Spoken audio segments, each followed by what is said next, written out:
Howdy, folks, and welcome to Moose Podcast 179, where we are faithfully practicing social distancing because I'm sitting in my hermetically sealed room. Yeah, not quite. And you are out there where you're listening, and we're nowhere close to each other. So thanks ever so much for dropping by. In all seriousness, in these times, I hope and pray that you and your family are safe and well and not really getting too sucked up in some of the silliness that is going on with our current events. It saddens me to see all that's unfolding, and I hope that has truly not affected you and your loved ones. I want to thank my good friends at Bedford Camera, that's bedfords.com, for sponsoring the Moose Podcast. And I am saddened to see that the PhotoCon has been postponed from this month. Happy to see it's still happening, so make sure you check it out. And all the great deals at Bedford Camera, that's bedfords.com. You can practice your social distancing by buying stuff from their website. Make sure you use your discount code MOOSE, that's Moose, to get that extra percentage off, free shipping over $99, and for most states, free sales tax. And just so you know, I will be, I believe it's in August at the Little Rock Bedford Conference, doing the keynote and a day shoot. Details should be coming out into this month. Hopefully I get to see you, and you can, and I can in person thank Bedford for sponsoring the Moose Podcast and all they do for photography. So yes, in this day and age, you know, we have current events which in some ways are changing our lifestyles, kind of dictating what we're doing. And that's really what I want to talk about tonight in the podcast. And well, up until about a little while ago, I was trying to figure out how I was going to bring it all home. So let's just get to this week's topic, the in-house photographer. Now, photography is a very important thing, and maybe right now more than ever with so many different social events not being curtailing and people not be able to share from them their photographs. Now's a great time to learn and get more involved in sharing our photographs. While some are literally homebound and some are just point blank aren't traveling, I am still traveling. I'm still using the same precautions I always have. Not that I have a caviar spirit about it, but I'm just keep moving forward. One thing that I really don't like about this whole thing is they keep talking about, you know, older people are more at risk. And when they say older, they say 60 or older. And yeah, God darn it, I fit that category now. Hate that. Anyway, in-house photographer. What can we do to continue our photographic passions during these times? Well, there's actually lots of ideas. Some of them already talked about. And I kind of had this idea in my mind, but it wasn't until I was talking with John that, wow, he just nailed it on the head. So he said he's the in-house photographer. And of course, you hear that, you kind of think of, okay, ad agency, corporation. You know, for me, there's a lot of in-house photographers for aviation. But what John is, he's the in-house photographer for literally in his house. His wife does floral arrangements, and not just floral arrangements but for you know, as artistic statements, as competitions.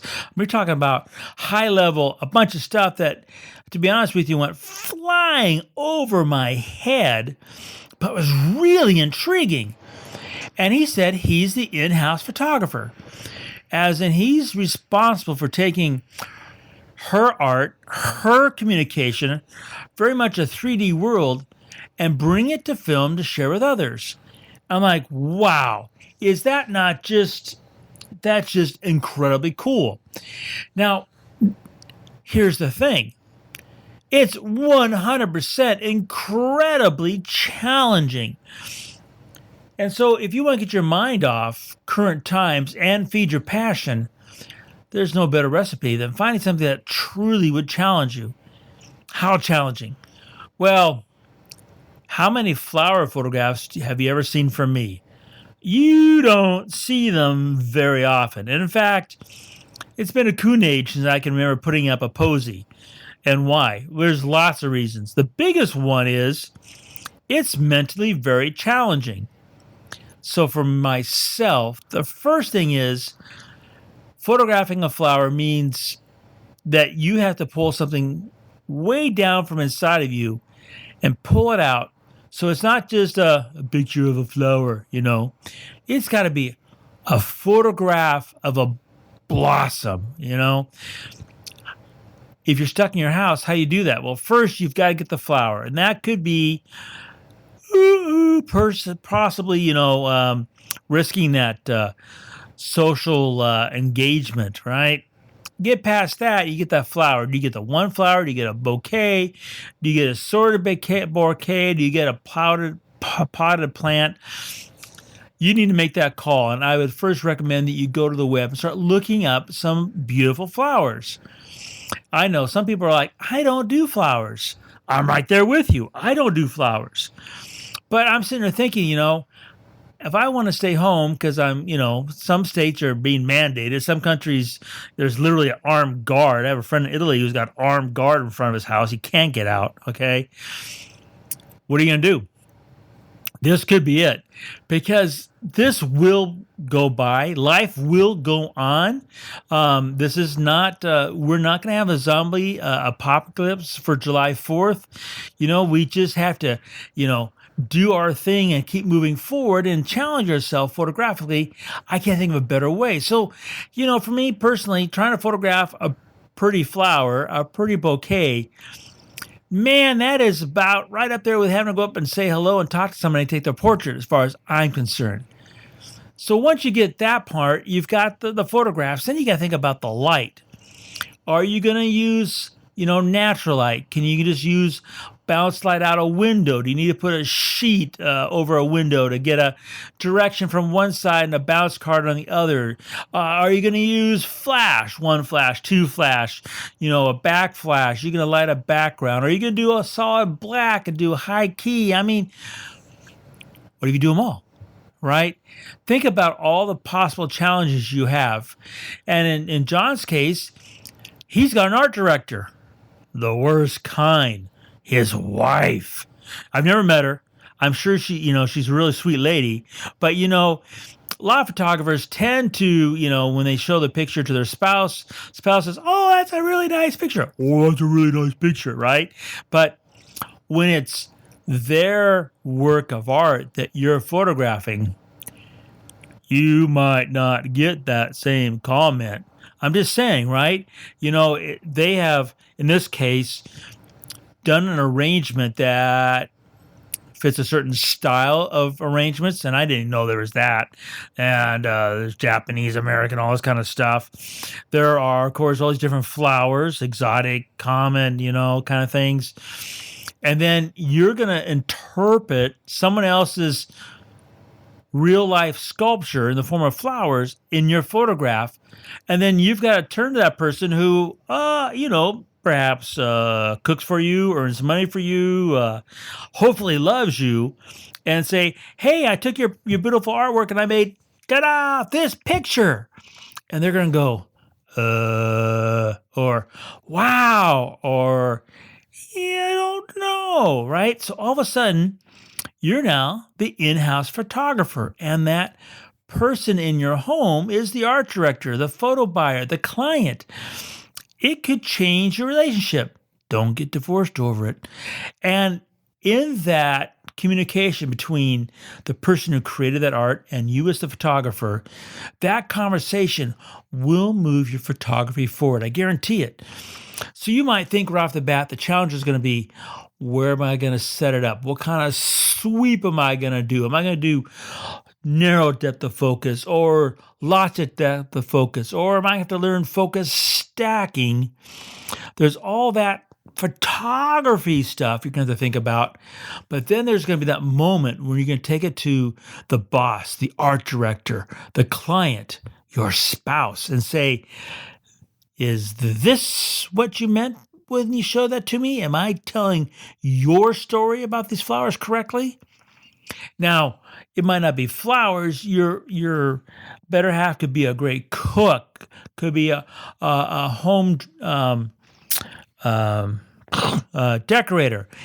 They could be a person who works with dogs or with birds. I mean, or is an artist with a palette and a canvas. I mean, you know your spouse.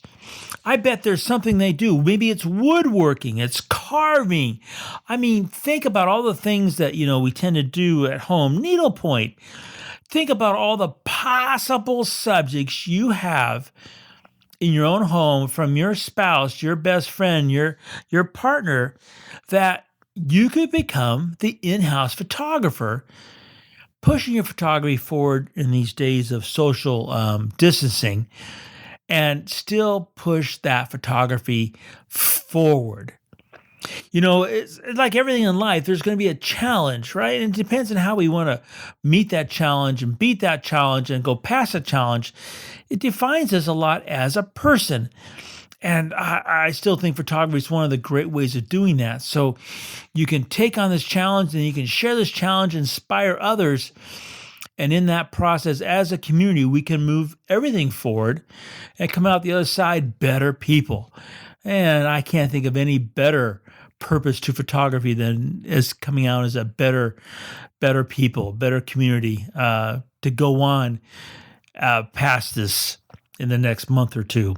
So, I want to thank John for the simple inspiration, which can be incredibly difficult and complex, and take on the idea of being the in-house photographer. I really like that. I hope you have a great week. I hope you stay safe and well. Wash your hands with soap and water. I know it sounds silly to say that in a podcast, but, keep it simple, stupid, even in times like this, can make a difference. So I hope you're out there doing it, keeping that photography passion alive. Remember that every time you go click, make it your story.